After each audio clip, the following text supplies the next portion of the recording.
오늘 본문에는 정말 우리가 본받고 싶은 교회가 등장하게 됩니다. 저희들이 29절부터 읽은 이 본문 속에서 사도들과 여러 믿음의 성도들은 주님께 기도하기 시작하는데, 우리 하나님께서 복음을 증거할 수 있도록 여러 위협이 있었을 것이고, 그 당시 복음을 증거하는데 같은 종족이었던 유대인들로부터 핍박이 있는데, 그런 핍박으로부터 좀 보호해 주시고, 또 복음을 전할 때 그 복음이 힘있게 증거될 수 있도록 표적과 기사로 함께 해주실 것을 간절히 기도하는 모습으로 오늘 성경에 기록되어 있습니다. 그런데 우리 지난주 살펴본 것처럼 우리가 주님의 이름에는 능력이 있기 때문에 기적과 표적이 따르는 것이고, 또 그 부분을 살펴봤기 때문에 오늘 이제 이렇게 기도한 후에 이 교회에 부어졌던, 아마 건물은 당연히 없었을 것이고, 또 갖추고 있는 외적인 환경들은 우리보다 훨씬 못했을 텐데, 그러나 정말 우리가 본받고 싶은 그런 교회의 모습이 나오는데, 그것은 그 모든 무리들이 다 성령이 충만했다는 것입니다. 이렇게 나쁜 것도 전염되는 것처럼 또 거룩하고 또 선한 것도 전염이 돼서 모든 성도들이 다 함께하는 것을 보게 되는데, 오늘 31절에 보면 필기를 다하며 모인 곳이 진동하더니 무리가 다 성령이 충만하여 담대히 하나님 말씀을 전하니, 무리가 다 성령이 충만했다. 33절에 보니까 무리가 다 큰 은혜를 받아 우리가 겁나는 일들을 하기 시작합니다. 자기 재산이 자기 것이라고 하지 않고 서로 나누는 모습을 보여주고, 밭을 팔아 사도에게 주며 가난한 사람을 돕고 하는 그런 모습들이 나오게 되는데, 어찌하여 이렇게 엄청난 일을 할 수 있을까? 여러분, 겁내지 말고 이렇게 할 수 있는 힘을 주시는 우리 주님의 모습을 좀 바라봤으면 합니다. 그것이 가능하도록 하는 것이 주님의 은혜가 되는 것입니다. 성령 충만할 때 주시는 그 주님의 은혜, 그 은혜 때문에 사명도 감당하는 거고, 또 그 사명을 감당할 때 하나님께서 오늘 본문에 보면 가난한 사람이 하나도 없다고 할 정도로 또 큰 선물도 허락해 주시는 것입니다. 이런 내용을 잘 설명하는 단어가 있더라고요. 독일어에 보면, 여러분, 은혜라고 하는 거, 우리는 이제 영어로 그레이스라고 하는데, 독일어의 은혜는 가베라고 하는 단어를 씁니다. 그것이 은혜입니다. 그런데 소명이라고 하는 거, 사명이라고 하는 것도 이 가베라고 하는 단어와 연결돼서 아우프가베라고 그렇게 합니다. 그래서 그 소명을 감당할 수 있는 게 은혜가 되는 것인데, 그럼 독일어로 선물은 뭘까요?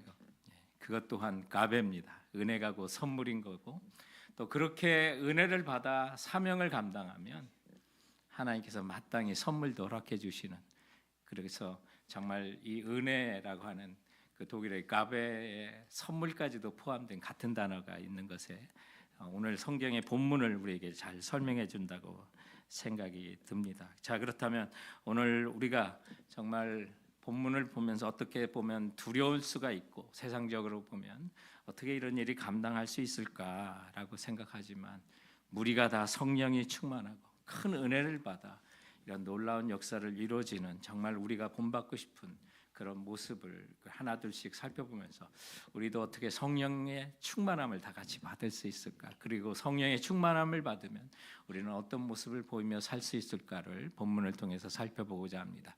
자, 그렇다면 오늘 본문이 가르치는 첫 번째 우리에게 교훈이 있다면, 성도 여러분, 우리가 성령이 다 충만하면 한 마음과 한 뜻이 된다는 것입니다. 32절에 보면 믿는 무리가 한 마음과 한 뜻이 되어 모든 물건을 서로 통용하고 자기 재물을 조금이라도 자기 것이라 하는 이가 하나도 없더라라고 합니다. 사실 돌아보면 개성이 강한 우리 현대인들이 서너 명만 모여도 한 마음 한 뜻 되기 힘듭니다. 그런데 여기 보니까 믿는 무리가 한 마음과 한 뜻이 되었습니다. 성령 충만의 증거, 또 성령 충만한 그 열매가 사실은 한 마음 한 뜻을 이루게 하는 것입니다. 자기로 충만하고 이기심으로 가득한 그런 무리들을 보면, 심지어 교회라 할지라도 그런 사람들이 있는 곳에는 다툼이 있습니다. 한 마음 되기 쉽지 않습니다. 한 뜻 되기 쉽지 않습니다. 그러나 성령이 충만하면, 사실은 교회가 아니라도, 거룩한 공동체가 아니라도, 우리가 살아가는 일반적인 직장과 일터라도 그 안에서 한 마음 한 뜻으로 살아갈 수가 있는 것을 보게 됩니다. 자기를 내려놓기 때문이겠죠. 겸손하게 우리 다른 사람과 자기가 맞춰가면서 한 마음 한 뜻이 되는 것을 보게 되는 것입니다. 사랑하는 성도 여러분, 성령 충만하면, 그리고 큰 은혜를 받은 자의 특징은요, 다양한 사람이 있어도 다양한 의견 속에서도 하나 되기를 힘쓰는 사람입니다. 자, 그렇다면 본문에서는 무턱대고 한 마음 한 뜻이 되었을까요? 결코 그런 것이 아닙니다. 그리고 또한 오늘 본문을 통해서 우리가 본받아야 될, 따라가야 될 한 마음과 한 뜻은 무엇을 위해서, 무엇 때문에 그렇게 한 마음이 되고 한 뜻이 되어야 할까요? 오늘 그 비결을 28절, 저희들이 29절부터 읽었는데 28절에는 말해줍니다. 저들이 무엇 때문에 한 마음이 됐고 한 뜻을 이루었는지 28절에 보면 하나님의 권능과 뜻대로 이루려고 예정하신 그것을 행하려고 이 성에 모였나이다. 저들이 한 마음이 되고 한 뜻이 된 이유는 다른 것이 아닙니다. 하나님의 뜻을 알고 그 뜻을 이루려고 행하려고 함께 모였을 때 성령의 충만함을 주었고 또 큰 은혜도 허락해 주었던 것을 보게 됩니다. 쉬운 말로 하면 복음 증거입니다. 그 시대의 사명으로 주셨던 땅 끝까지 이르는 그 복음 증거를 위하여 저들은 같은 뜻을 품었고 그리고 한 마음이 되었던 것을 보게 됩니다. 어떤 때요? 그것을 이루려고, 하나님의 권능과 그 뜻대로 이루려고, 약속하시고 예정하신 그것을 행하려고 그 성에 모였을 때, 그리고 함께 부르짖어 기도했을 때 성령 충만히 임했고 그 목적을 성령께서 감당하시도록 큰 은혜를 부어주시사 수많은 무리들이, 성도들이 한 마음과 한 뜻이 되었다는 것입니다. 사랑하는 성도 여러분, 정말로 기독교에도 그렇고 이단들 특히 우리 한 마음 한 뜻이라는 걸 왜곡하면서 획일화를 많이 주장하기도 합니다.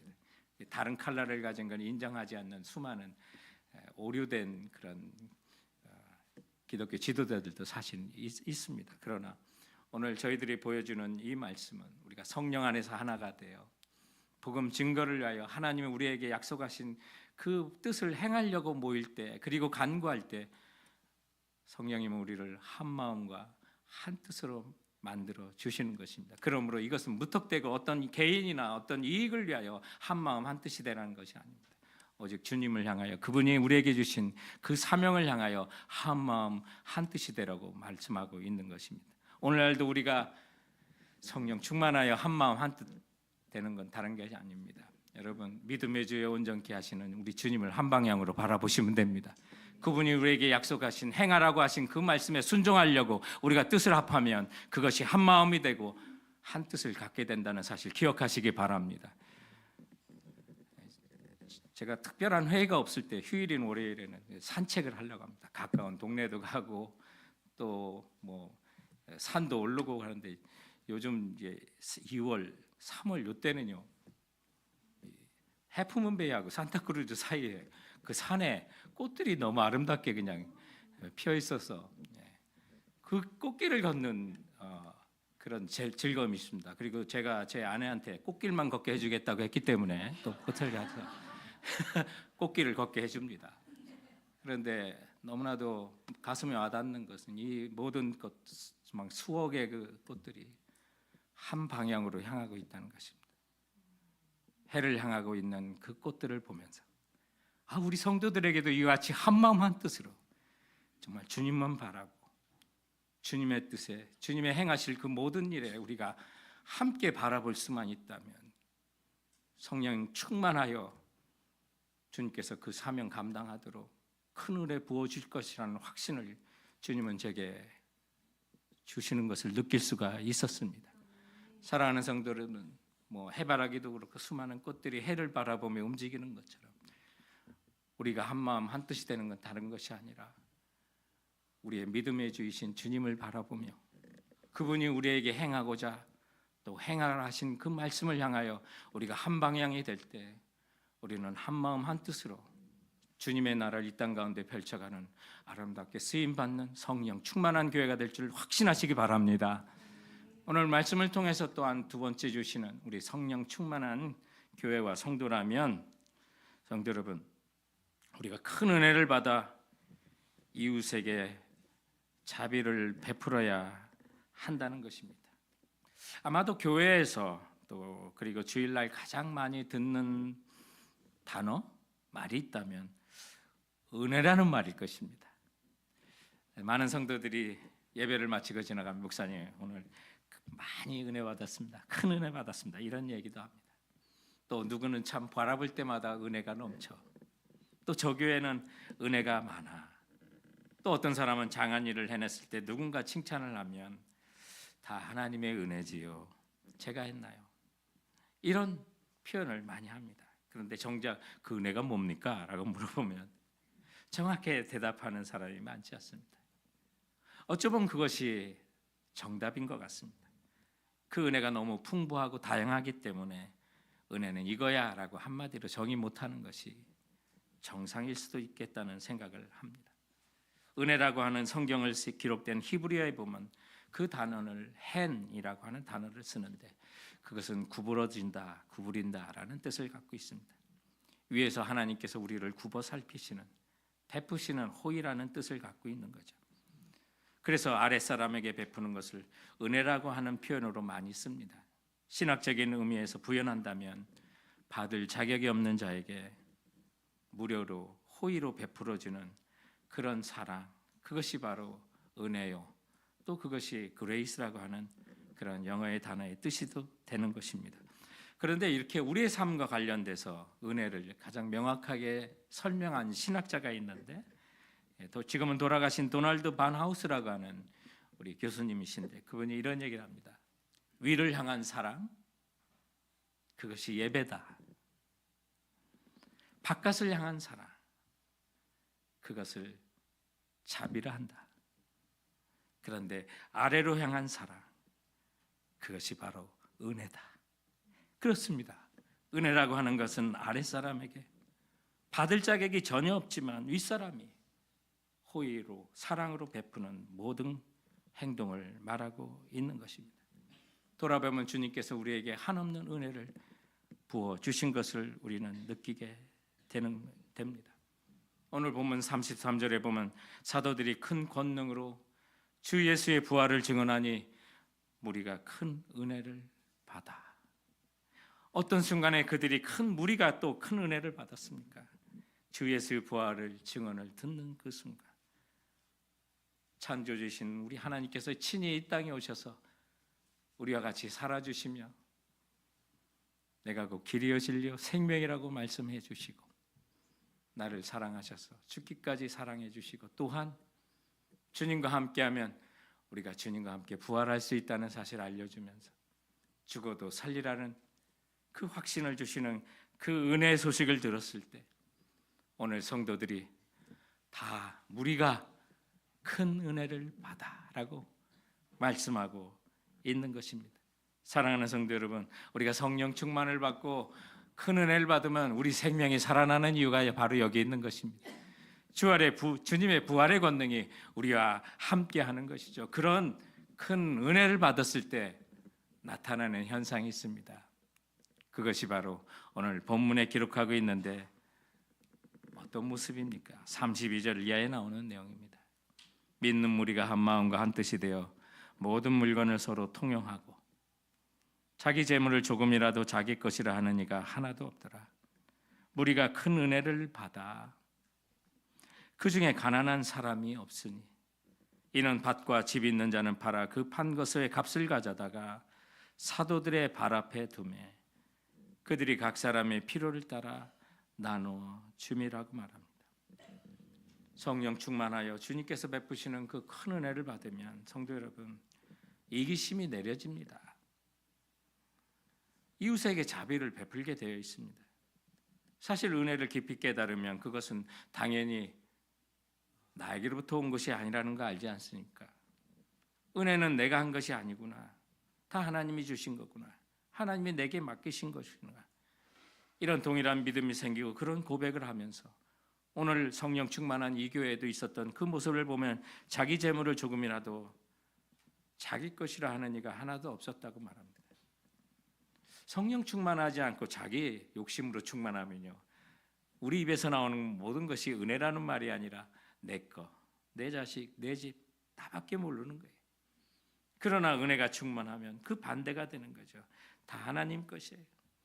주님이 잠시 내게 맡기신 거예요. 내 생명도 시간도 물질도 다 주님께서 주신 것이고 주님께서 내게 맡기신 것이니까 주님이 쓰라고 하는 곳에 우리는 마땅히 내어놓을 수가 있게 되는 거예요.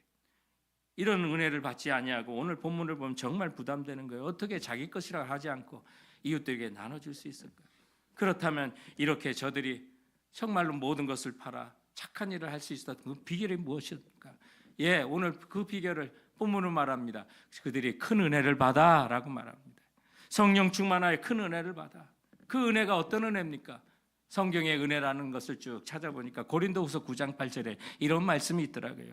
하나님이 능히 모든 은혜를 너에게 넘치게 하시나니 이는 너희로 모든 일에 항상 모든 것이 넉넉하여 모든 착한 일을 넘치게 하려 하심이라.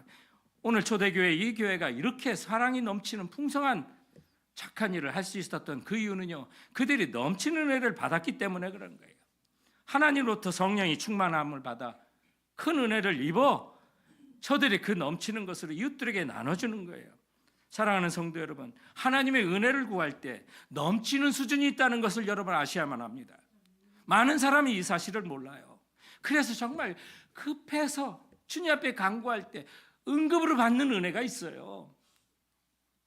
내 시간이 없고 내 물질적인 삶이 너무 힘들고 내 건강이 너무 힘들어서 주님 앞에 응급으로 기도할 때 그때도 하나님께서 그 은혜를 주셔요. 이거 응급의 기도예요. 응급의 은혜예요.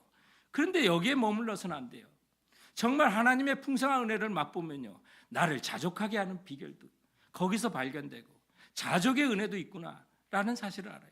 그러나 또한 성도들은 거기에 그쳐서는 안 돼요. 어디까지 가야 돼요? 오늘 고린도후서 9장 8절에 있는 것처럼 은혜를 넘치게 주신다고 말씀하고 있어요.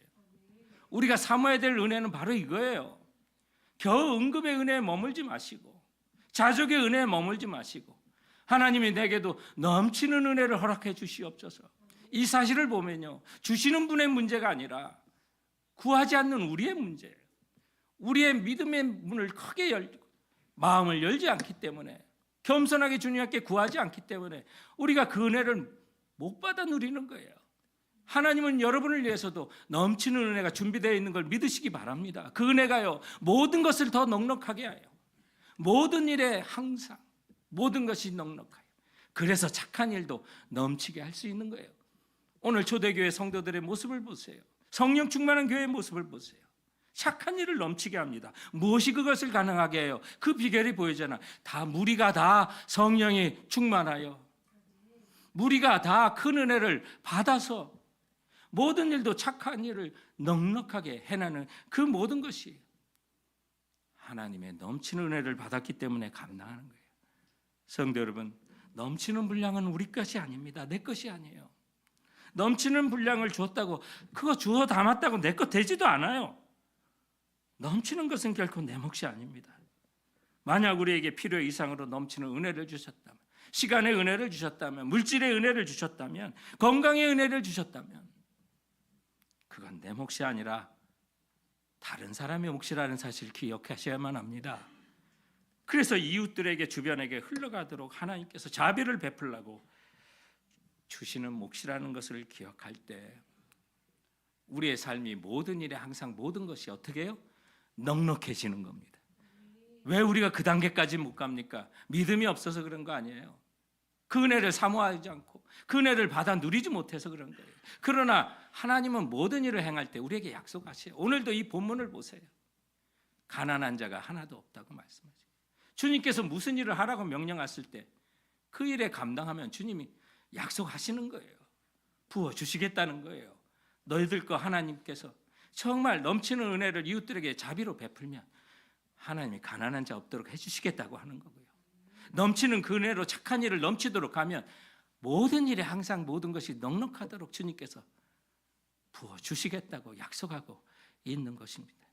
사랑하는 성도 여러분, 두려워하지 마시기 바랍니다. 그리고 넘치는 은혜, 우리 이웃들에게 자비로 흘려보내시는 성도들 되시기 바랍니다. 하나님은 약속하고 있습니다. 오늘날 이 IT 기업이 많은 우리 지역에 살아가는 성도들에게 있어서 넘치는 은혜는 무엇일까 생각해 보니까 그 대표적인 게 부수입이에요. 부수입. 우리 성도들은 직장 생활을 하면서 다 주수입원이 있을 거예요. 그러나 여기저기 투자한 부수입을 위한 어떤 재테크 같은 것도 있다면 성도 여러분, 저는 그것이 대표적인 넘치는 은혜라고 생각합니다.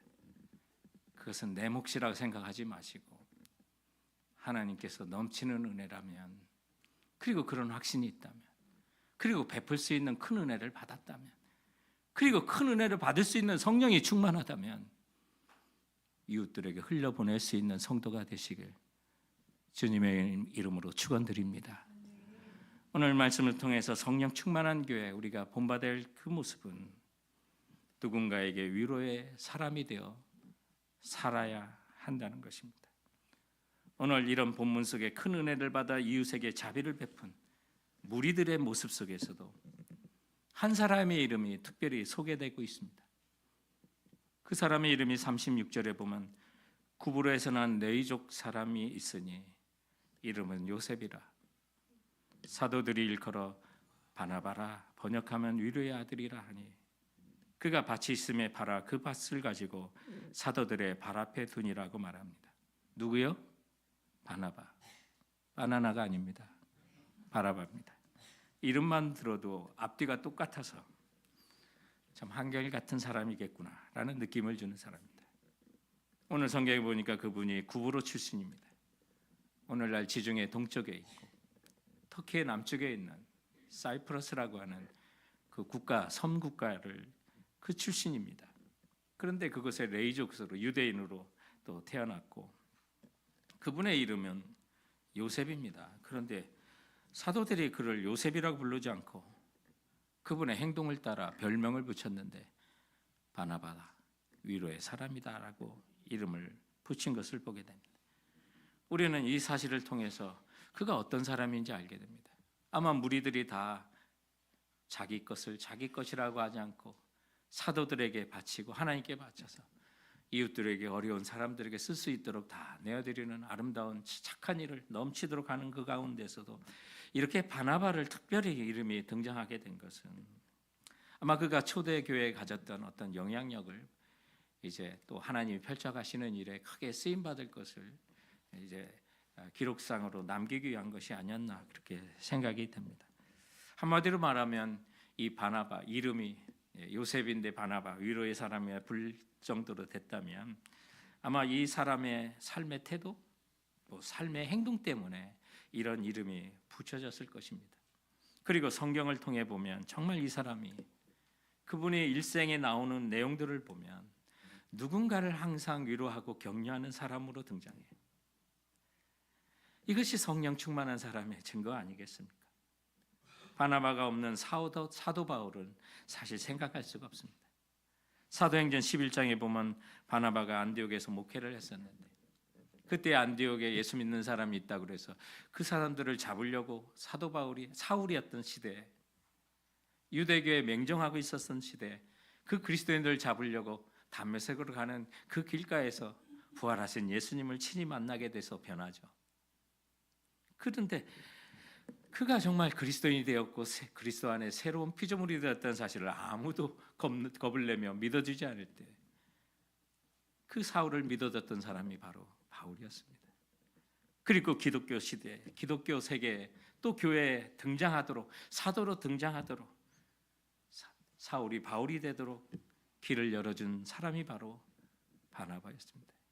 그뿐만 아닙니다.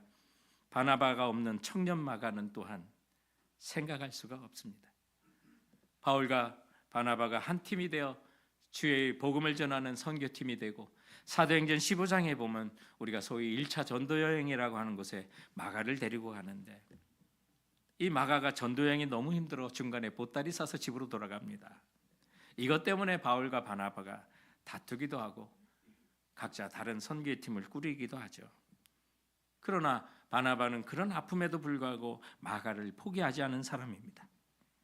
만일 바나바가 그때 쓰러진 마가를 일으키지 않았다면 오늘 우리들의 성경책 중에 그토록 중요한 마가복음은 존재할 수 없었을 것입니다. 그런데 마가가 그렇게 예수님의 행적에 대해 복음서를 기록할 수 있었던 것은 바나바가 그를 일으켜 세웠고 그를 위로하고 격려했기 때문에 그런 것입니다. 이런 바나바의 노력과 사랑 때문에 나중에 바울은 마가와 서로 화해하는 아름다운 장면도 성경에 기록된 것을 보게 됩니다. 사랑하는 성도 여러분, 우리가 정말 성령의 충만함을 받고 주님이 주신 큰 은혜를 우리가 힘입어 산다면 우리는 누군가에게 위로의 사람, 격려하는 사람이 되어야 한다는 사실을 오늘 본문은 우리에게 보여주고 있는 것입니다. 주께서 우리에게 명령하신 이 시대에 살아가는 바나바를 찾는 그 대열에 성도 여러분, 미루지 마십시오. 주님, 제가 이 시대의 바나바가 되겠습니다. 누군가를 격려하는 사람이 되겠습니다. 성령이여 나를 충만케 하여 주시사 나에게 감당할 수 있는 큰 은혜를 부어주시어 누군가에게 위로의 사람이 되게 하여 주시옵소서. 그렇게 간구하고 나가는 성도들 되시기 바랍니다. 이 무리가 다 어떻게 이렇게 성령의 충만함을 받고 무리가 다 큰 은혜를 받을 수 있을까? 그 은혜에 대해서 성경에 나오는 그 은혜를 한번 인터넷에 찾아보니까 여러 종류가 쭉 나와요. 그 내용을 보면서 제가 사실 큰 은혜를 받았습니다. 은혜를 소개하는 여러 가지 표현들이 있는데 시편 31편 19절에 보니까 은혜를 이렇게 또 경험하는 시인이 있었습니다. 주를 두려워하는 자를 위하여 쌓아두신 은혜, 곧 죽게 피하는 자를 위하여 인생 앞에 베푸신 은혜가 어찌 그리 큰지요. 성도 여러분, 오늘 초대교회 성도들이 성령이 충만하고 큰 은혜를 받아 어쩌면 이렇게 풍성한 것을 서로 나눌 수가 있고 자비를 베풀 수 있고 또 그런 사랑과 은혜로 위로의 사람이 되고 격려의 사람이 될 수 있었을까요? 주님께서 쌓아두신 은혜를 받았구나. 쌓아두신 은혜. 주께서 여러분을 위하여 그 은혜도 쌓아두셨다는 사실 믿으십니까? 정말 이것이 믿어주십니까? 오늘 시편 31편을 쓴 그 기자는 하나님의 그 은혜가 쌓아두신 은혜라는 사실을 기억했습니다. 그리고 죽게 피하는 자를 위하여 인생 앞에 베푸신 은혜가 너무나도 컸다는 사실을 깨닫게 되는 것이죠.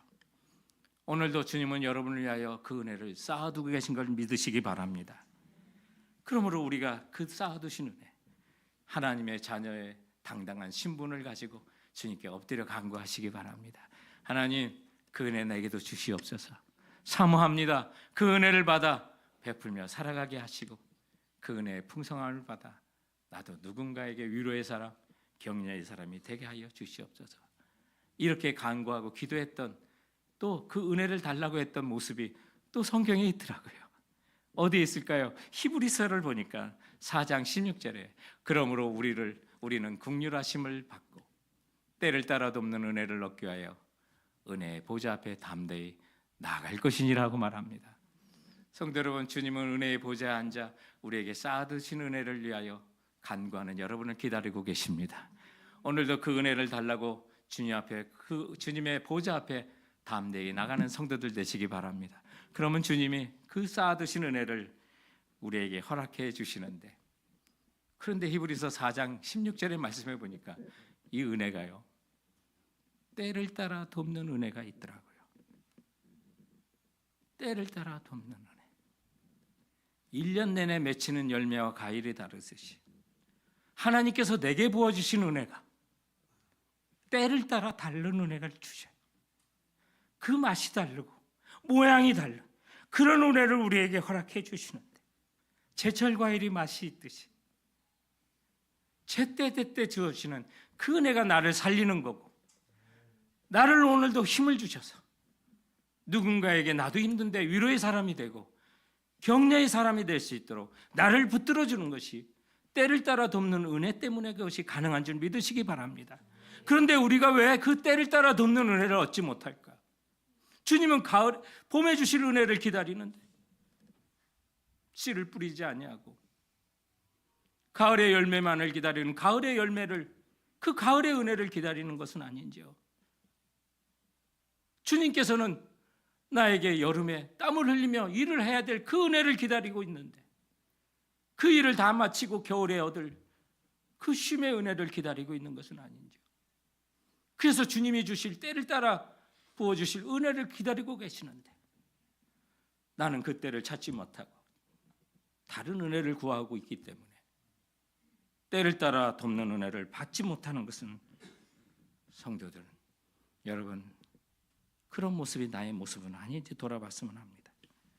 하나님이 주시고자 하는 그 때를 따라 돕는 은혜와 내가 받고자 하는 그 은혜의 때가 맞아야 하나님의 그 은혜가 넘치도록 우리에게 임한다는 사실 기억하시기 바랍니다. 오늘 이 말씀을 보면서 어떻게 사람들이 자기 재산을 자기 것이라고 하냐고 다 팔아서 사도들 앞에 하나님께 바칠 수 있을까? 이 결과만 바라보지 마십시오. 오늘 그렇게 할 수 있도록 하나님께서 성령의 충만을 주시고 큰 은혜를 주시고 그것도 때를 따라 돕는 은혜를 주셔서 착한 일도 풍성하게 했던 그 모습, 그리고 이런 일을 하며 행하고 나가는 모든 자에게 가난한 자가 하나도 없었다고 하시는 이 약속의 말씀을 붙들고 때를 따라 돕는 은혜도 나도 구하면서 그 은혜를 받아 나도 누군가에게 자비를, 누군가에게 위로의 사람으로 서게 하여 주시옵소서. 간구하고 나가는 우리 성도들 되시길 주님의 이름으로 축원드립니다. 조용히 눈을 감고 한번 생각해 봅시다.